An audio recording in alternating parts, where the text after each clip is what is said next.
Olá, amigos e amigas. Aqui estamos, mais um Momento Redenção, e hoje com o tema de o Evangelho segundo o Espiritismo, em que Kardec nos traz reflexões sobre a passagem em que Jesus afirma que seu reino não é deste mundo. Essa passagem ocorre no ato da prisão, pouco antes da crucificação, quando Jesus foi levado à presença de Pilatos, o governante à época daquela região. Então narra João no seu evangelho. Pilatos, tendo entrado no palácio, fez vir Jesus à sua presença. Perguntou-lhe: És o rei dos judeus? Respondeu-lhe Jesus: Meu reino não é deste mundo. Se o meu reino fosse deste mundo, a minha gente houvera combatido para impedir que eu caísse nas mãos dos judeus. Mas o meu reino ainda não é aqui. Disse-lhe Pilatos: És, pois, rei?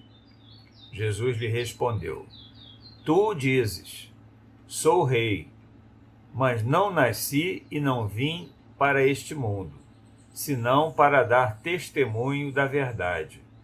Aquele que pertence à verdade escuta a minha voz. Então essa é a passagem em que Jesus afirma, de modo peremptório, que seu reino não é aqui. Os seguidores de Jesus viam nele um libertador daquele povo que se encontrava sob ocupação, sob jugo do Império Romano. Eles esperavam um rei que viria instalar na terra um novo reino, livre do domínio estrangeiro. Essa era a ideia que faziam do Messias esperado, um enviado de Deus com poderes para libertar de vez o povo judeu e colocá-lo sobre todas as nações. Daí a pergunta de Pilatos: Tu és o rei dos judeus? Jesus, em sua resposta, no entanto, ele deixa clara a finalidade da sua missão: iniciar uma nova era na evolução da humanidade, com a visão real da vida espiritual eterna.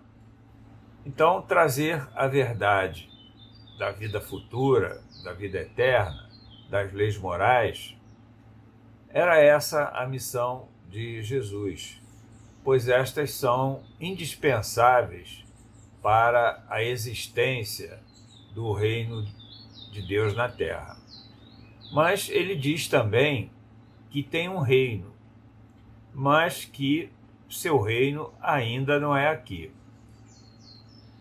Então Jesus não veio à terra para exercer um domínio político, para ser um rei político, transitório, exercer a governança de um determinado povo.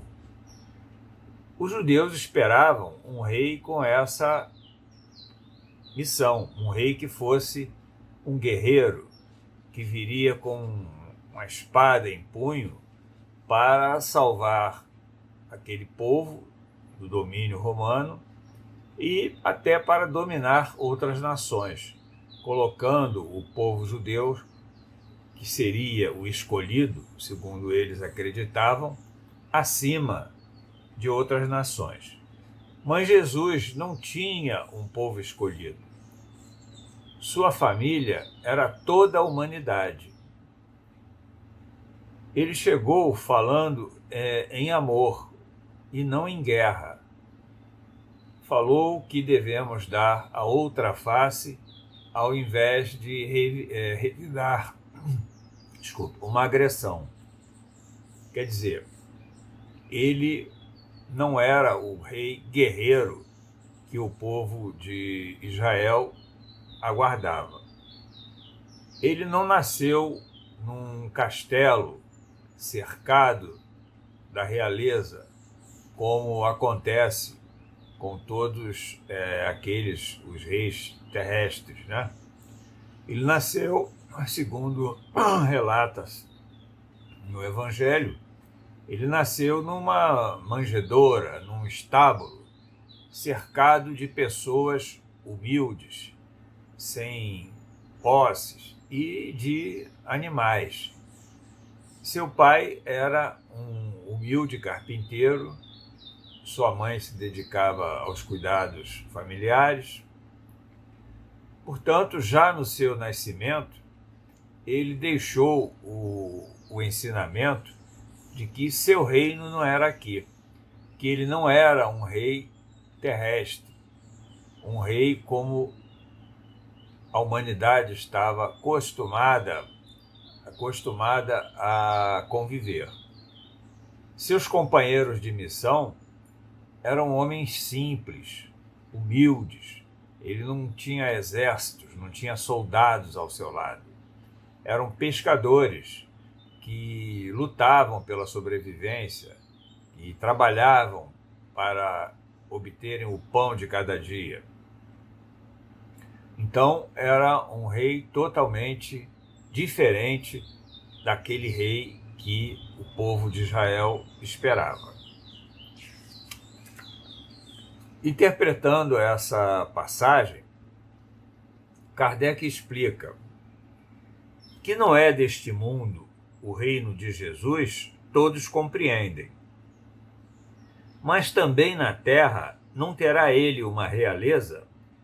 Nem sempre o título de rei implica o exercício do poder temporal.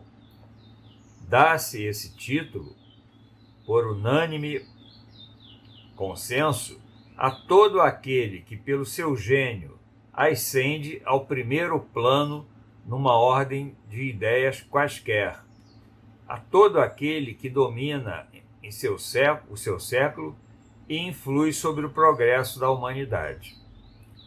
Quer dizer, é comum, né, chamarmos de rei aquelas pessoas que se destacam numa determinada atividade, num determinado talento, né? Seja uma atividade artística, atividade esportiva, uma atividade científica. Costuma-se dizer que fulano é o rei naquela atividade. É nesse sentido que se costuma dizer o rei ou príncipe dos filósofos, dos artistas, dos poetas, dos escritores, etc., conforme dissemos. Essa realeza, oriunda do mérito pessoal, consagrada pela posteridade, não revela, muitas das vezes, preponderância bem maior do que o que concede uma coroa real. Imperecível é a primeira, ou seja, aquela realeza pelo mérito, enquanto esta outra, a realeza política, é joguete das vicissitudes. A primeira, a realeza pelo mérito, pelo talento, é sempre bendita, ao passo que, por vezes, amaldiçoam a outra. Reis que não fazem o bem ao seu povo, não é visto pelo seu povo, e por isso são contestados, ou, como diz aqui o texto, amaldiçoados. A realeza terrestre acaba com a vida. A realeza moral se prolonga e mantém o seu poder, mesmo após a vida terrena.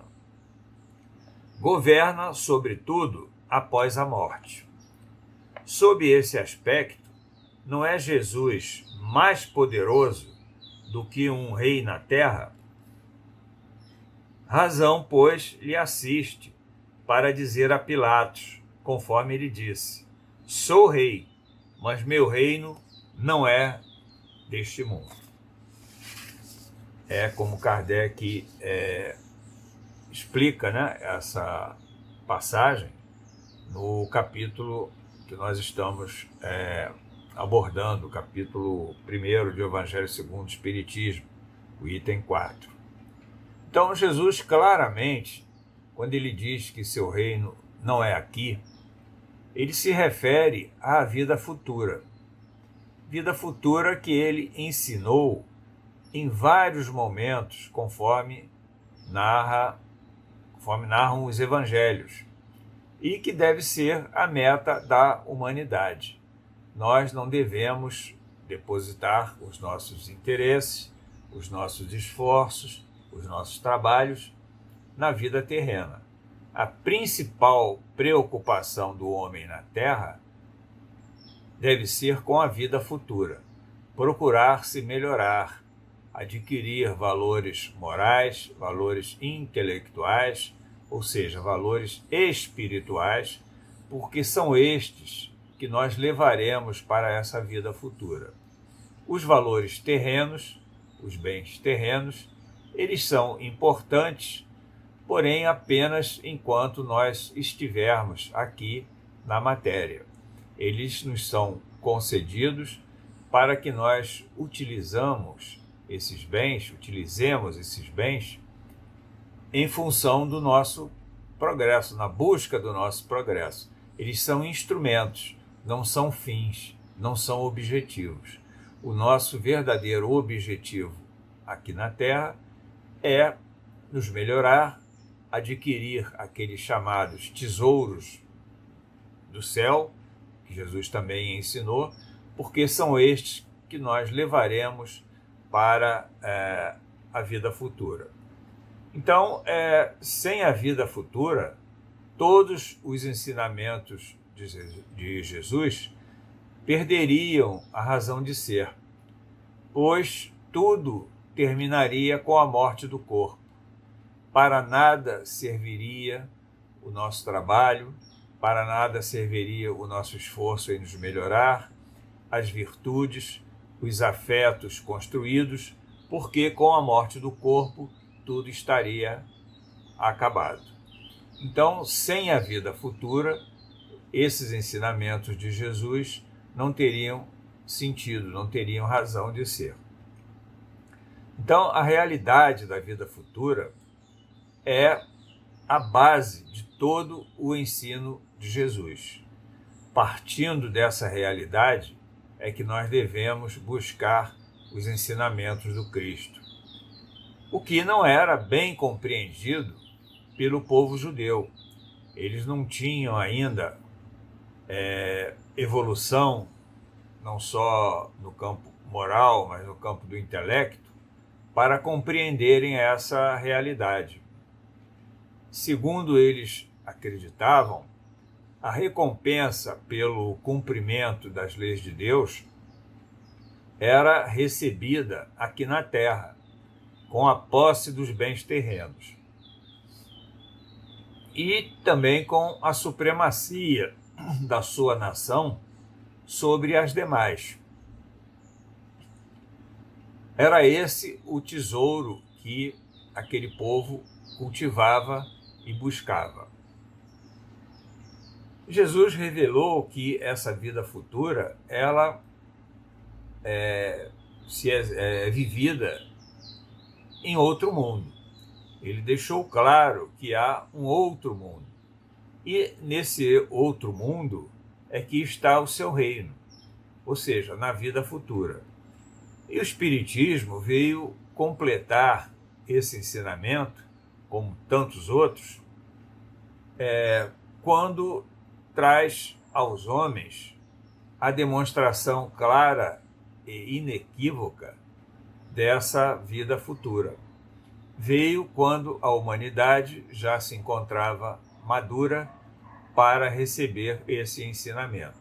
Porque um ensinamento dado antes do tempo, àquele que não está preparado para recebê-lo, é como uma semente jogada em solo infértil, em solo impróprio para a fertilização. Então, quando a humanidade se mostrava madura, já evoluída moral e intelectualmente o suficiente para compreender essa realidade, o Espiritismo veio demonstrá-la de modo claro e incontestável. Demonstrar não através de uma teoria, não através de uma tese, de uma doutrina pura e simplesmente teórica, filosófica, mas veio demonstrar utilizando o método científico, através da experiência, da prova. E em que constitui essa prova? No testemunho dos próprios seres que habitam esse outro mundo. Os homens que viveram na Terra e que estão agora, na vida futura, vivendo de uma outra maneira, em outro mundo, em outro plano da vida. Então, a vida futura que Jesus veio demonstrar, veio ensinar, o Espiritismo comprova de modo inequívoco. Isso sempre foi uma crença da humanidade. A grande maioria sempre acreditou nessa vida futura, mas como uma crença, não como uma realidade comprovada, né? Era uma questão de fé, uma questão religiosa. O Espiritismo tirou essa realidade do campo religioso, trouxe para o campo da ciência e, através de método científico, do método experimental, demonstrou a vida futura como uma realidade inequívoca. Mas, embora Jesus diga que seu reino não é aqui, ele tem uma realeza também na Terra. É a realeza moral, é a realeza de ordem moral, fruto da perfeição que ele já alcançou desde há muito, desde antes da formação do planeta. Emmanuel, no livro A Caminho da Luz, ele nos dá a informação, ele descreve que no processo de formação da Terra, Jesus chefiou uma falange de espíritos de altíssima elevação, verdadeiros engenheiros siderais, que manusearam, manipularam a matéria cósmica que se encontrava disseminada no universo para a formação do planeta. Então, ele presidiu a formação do planeta. Ele foi o principal, o espírito principal, o cabeça, vamos usar um termo bem corriqueiro, na construção, na formação da Terra. E hoje a ciência estima que a Terra exista há aproximadamente 4,5 bilhões de anos. Esse é um dado da ciência terrena.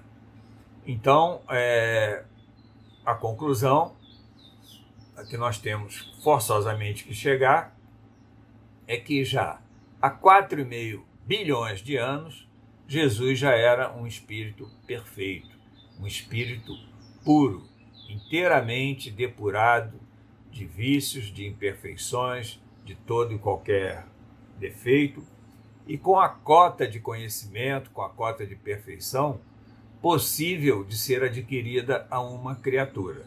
Porque a perfeição completa, conhecimento absoluto, esse pertence a um só, que é ao Criador de todas as coisas, a sabedoria divina.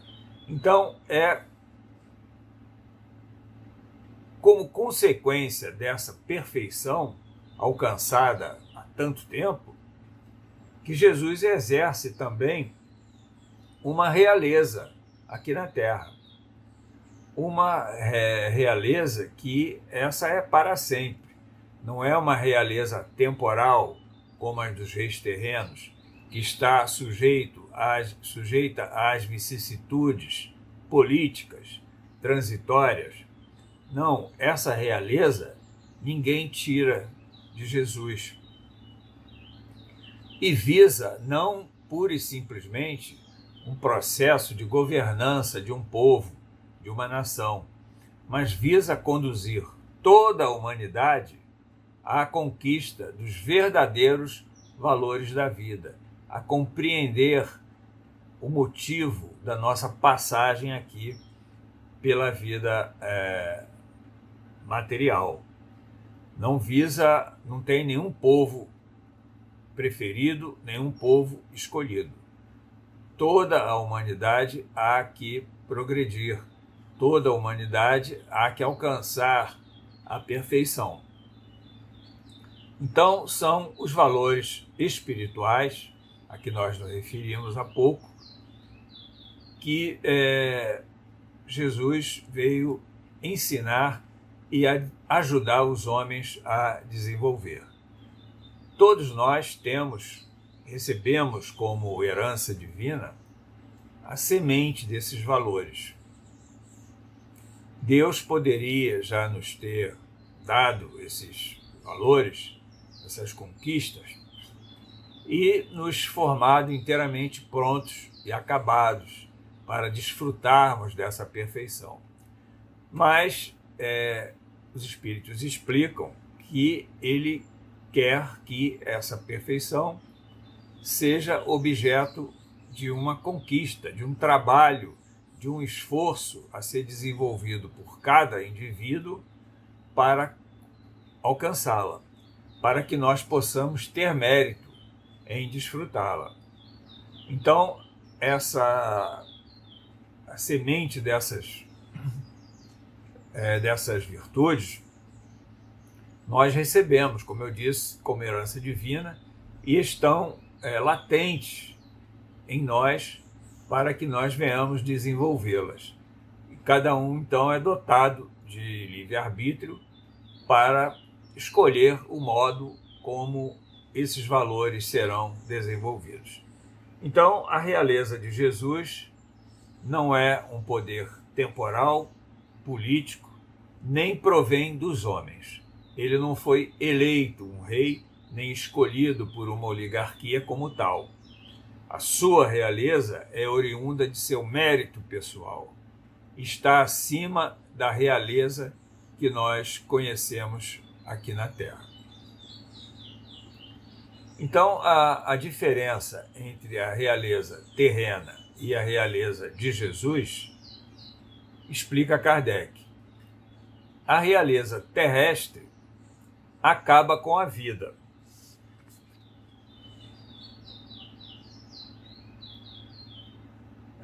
Ao passo que a realeza moral de Jesus prolonga e se mantém após a morte. Exerce o seu poder, sobretudo após a morte. Então, sob esse aspecto, não é Jesus mais poderoso do que um rei terreno? Pergunta Kardec. Razão, pois, lhe assiste quando disse a Pilatos: sou rei, mas meu reino não é deste mundo. Então, a realeza terrena está sujeita às circunstâncias da vida terrena, às circunstâncias da vida material. Pode deixar de existir a qualquer momento, como nós vemos aí em vários acontecimentos que a história nos dá notícia, né?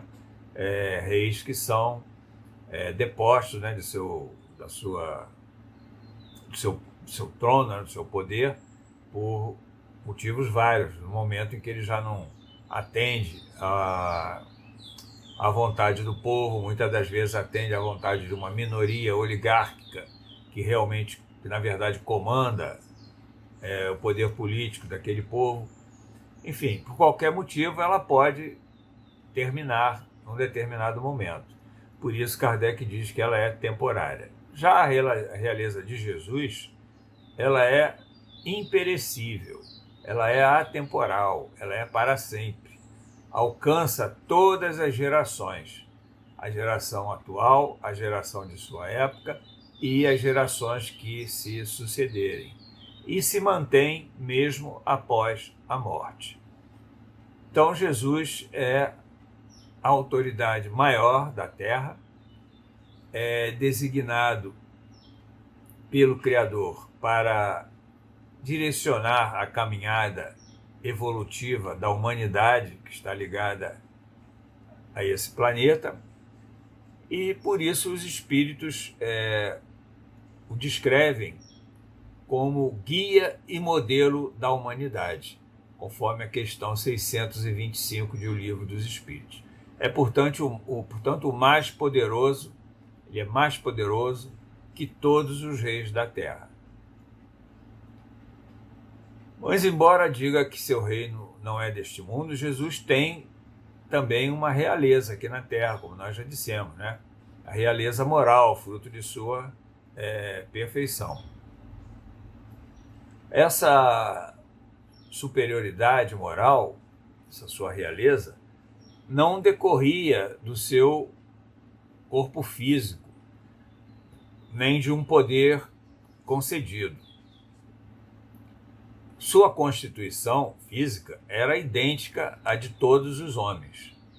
Como homem, ele tinha uma organização idêntica à de todos os seres carnais da Terra. Esse seu poder moral, essa sua realeza moral, ela provinha de si próprio, como espírito puro, como já dissemos, que dominava de modo absoluto a matéria. Seu perispírito, que é corpo com que ele se apresenta quando está fora da vida material, é extraído da parte mais quintessenciada dos fluidos terrenos, ou seja, dos fluidos mais puros que existem aqui no planeta. A força magnética com que ele operava os fenômenos considerados pelas religiões tradicionais como milagres decorria da qualidade desses fluidos, potencializada pelo desejo imensurável de fazer o bem. Os fatos que o Evangelho relata, que foram considerados milagres, milagrosos, pertencem então a uma ordem de fenômenos naturais, fenômenos de natureza psíquica, que têm como causa primária as faculdades e os atributos da alma, de uma alma pura, como era o caso de Jesus.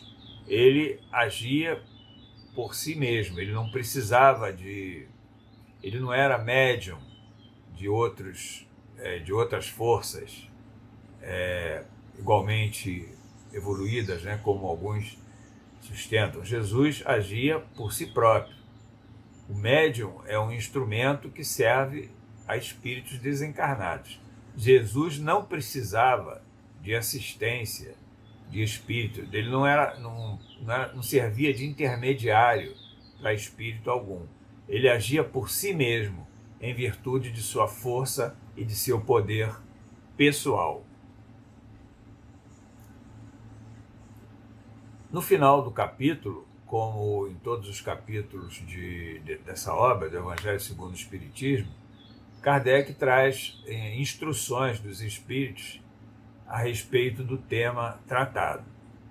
E nesse capítulo ele vai trazer a manifestação de um espírito que se identificou como uma rainha da França. Essa manifestação foi recebida na cidade de Havre em 1863. Então, diz o Espírito em sua manifestação: quem melhor do que eu pode compreender a verdade dessas palavras de Nosso Senhor? O meu reino não é deste mundo. O orgulho me perdeu na terra. Quem, pois, compreenderia o nenhum valor dos reinos da terra, senão eu não compreenderia? Que trouxe eu comigo da minha realeza terrena? Nada, absolutamente nada. E como que, para tornar mais terrível a lição, ela nem sequer me acompanhou até o túmulo. Rainha entre os homens, como rainha, julguei que penetrasse no reino dos céus. Quer dizer, essa ex-rainha, ela se apresentou dizendo que somente no mundo espiritual,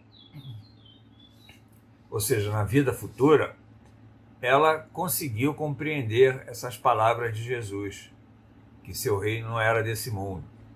Ela pensava que, como rainha aqui na Terra, ela seria recebida no reino dos céus e também como rainha.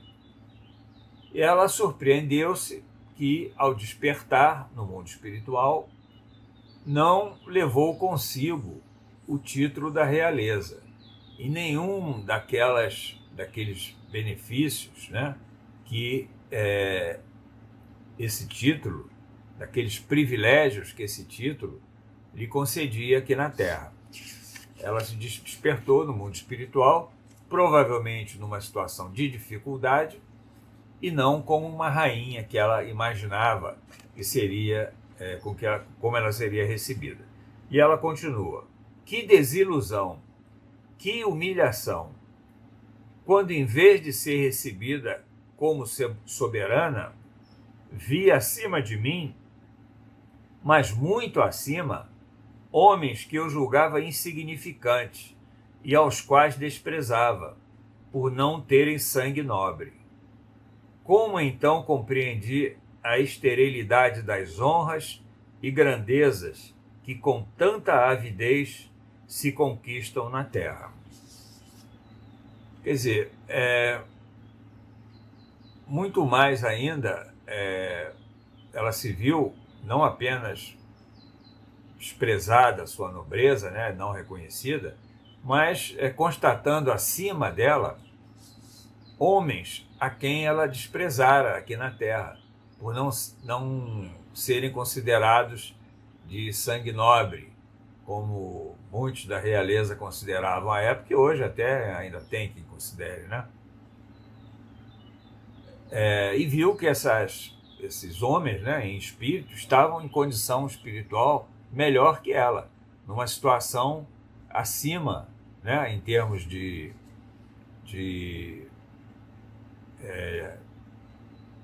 situação, né, espiritual, de vivência no mundo espiritual, em situação bem melhor do que ela. Faz lembrar aquela passagem, outra passagem do Evangelho, de Lázaro e o homem rico, em que Lázaro era um homem pobre, um mendigo, que se alimentava das migalhas que sobravam desse homem rico. E desencarnou antes desse homem, e quando esse homem veio a fazer a passagem para o mundo espiritual, ele, numa situação de dificuldade, porque era egoísta, né, só pensava em acumular sua riqueza, aumentá-la, ele constatou que Lázaro, aquele miserável que recolhia as migalhas de sua mesa, que caíam de sua mesa, estava numa condição espiritual muito melhor que ele, vivendo de modo mais tranquilo, mais confortável e sem sofrimento.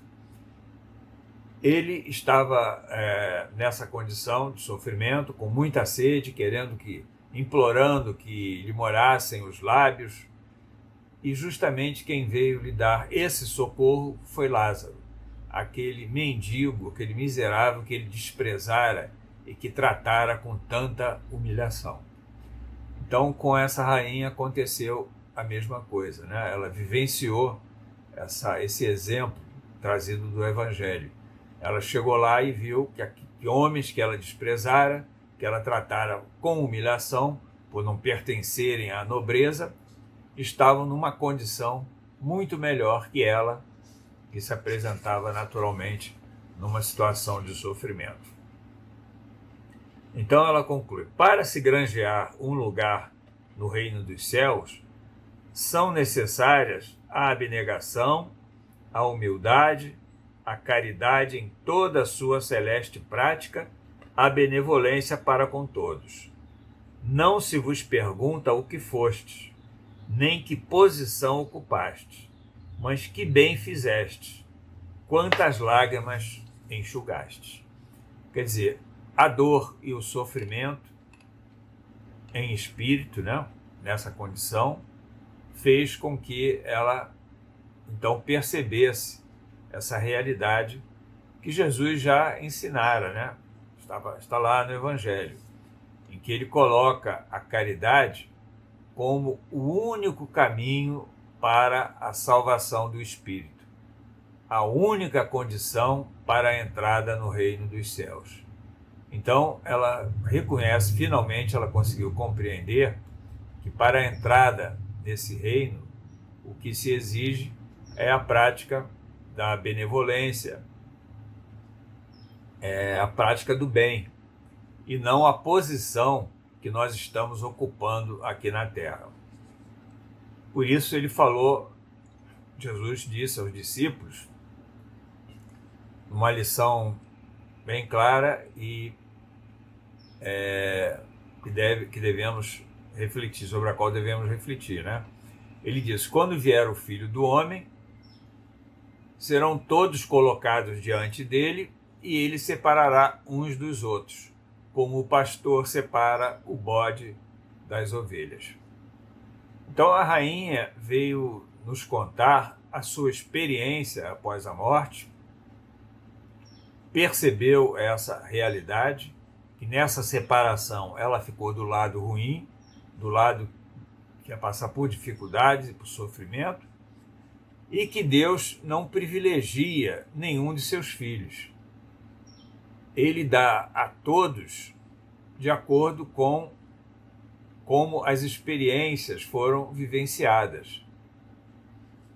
Através dessas experiências que nós devemos desenvolver para termos o mérito de nos situarmos numa posição boa no mundo espiritual. Ela percebeu, então, a nulidade de seus esforços pelo poder, a nulidade de seus privilégios, dos seus patamares, né, de grandeza, de nobreza que ela desfrutou aqui na Terra. E reconheceu, então, a necessidade de abnegação em relação ao próximo, de humildade, da prática da caridade em seu sentido amplo, da benevolência para com todos. Percebeu, assim, diante do sofrimento, da situação de dificuldade em que se encontrava, ela percebeu que para penetrar no chamado reino dos céus, somente as ações nobres em favor do próximo se constituem na chave que abre a porta desse reino, que é um reino de paz e de felicidade.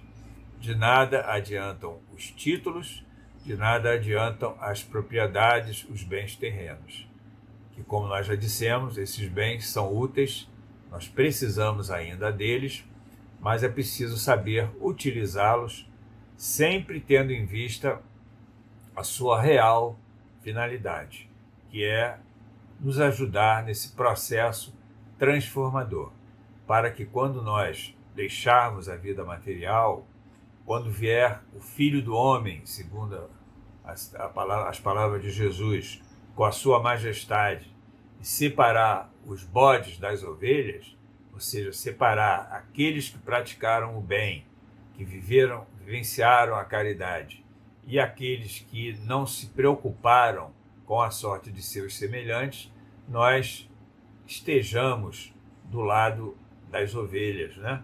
Daqueles que vivenciaram bem a sua passagem na Terra, e possamos então alcançar uma posição, uma condição no mundo espiritual a melhor possível dentro do nosso patamar de merecimento e de necessidade, evidentemente, né? Ainda não sairemos daqui perfeitos, mas podemos sair, pelo menos, um pouco melhores do que aqui chegamos. Vamos buscar fazer isso, vamos nos conscientizar dessa necessidade e, para tanto, o Evangelho nos fornece todos os elementos para que nós alcancemos essa condição. Então, meus amigos, era isso que nós tínhamos sobre o tema de hoje. Esperamos que essa nossa conversa tenha sido produtiva para todos nós, encarnados e desencarnados, que estiveram conosco aqui, que são trazidos aqui também para serem instruídos, e que possamos transformar todo esse ensinamento em prática, né? Porque não adianta nós termos o conhecimento teórico, filosófico, se nós não o transformamos em atitudes. Muito obrigado a todos mais uma vez pela atenção. Um beijo no coração de todos e até uma próxima oportunidade, se Deus quiser.